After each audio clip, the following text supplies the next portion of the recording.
There is a story I know. It's about the earth and how it floats in space on the back of a turtle. I've heard this story many times, and each time someone tells the story, it changes. Sometimes the change is simply in the voice of the storyteller. Sometimes the change is in the details. Sometimes in the order of events. Other times it's the dialogue or the response of the audience.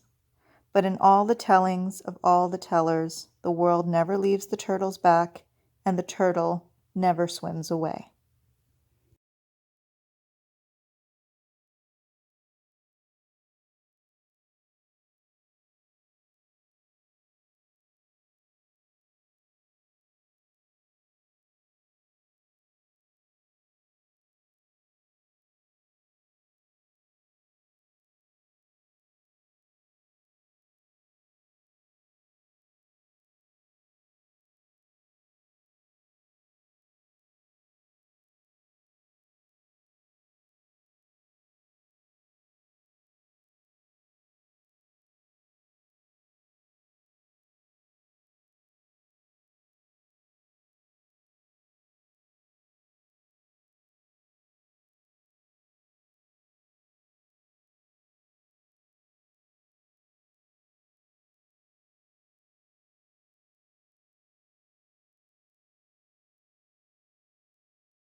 While the group wanted to make this entire storybook presentation fun and storybook-like, not all stories are engaging and enthralling.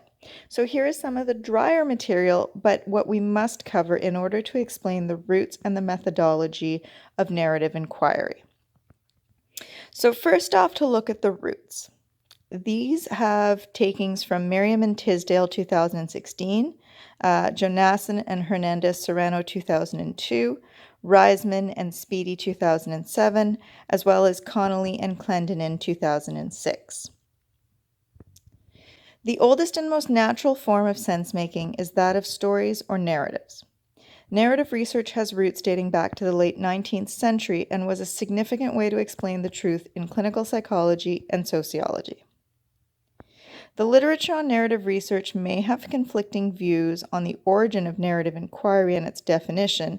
However, there is an agreement that people shape their daily lives by stories of who they are and others are, and as they interpret their past in terms of these stories. Story in the current idiom is a portal through which a person enters the world and by which their experience of the world is interpreted and made personally meaningful. Narrative inquiry and such is a study of experience as story, then is first and foremost a way of thinking about experience.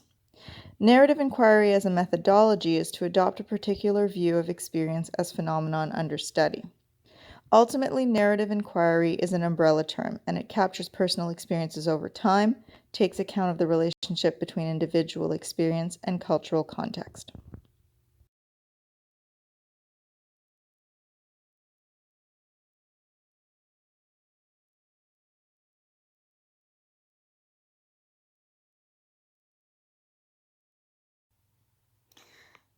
In considering methodology, one of the distinguishing features of narrative inquiry is the collaboration between researchers and participants.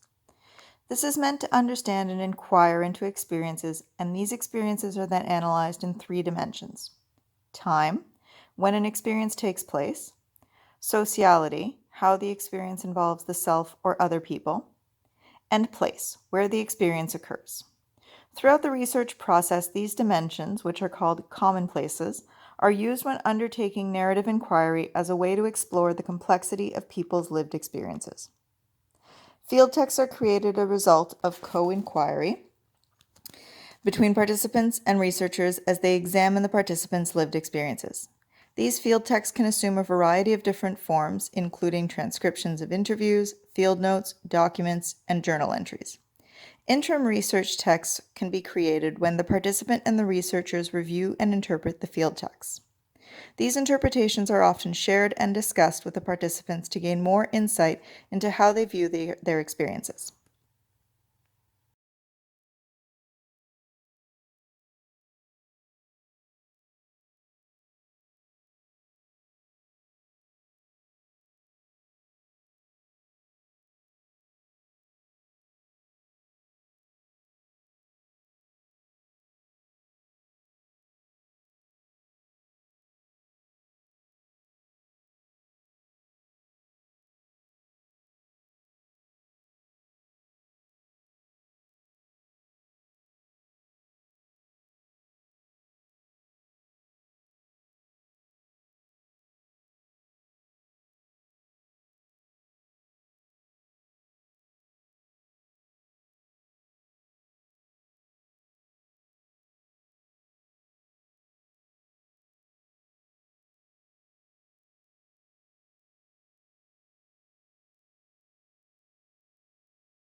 The next slide is one we have included and feel that it is an excellent overview of narrative inquiry.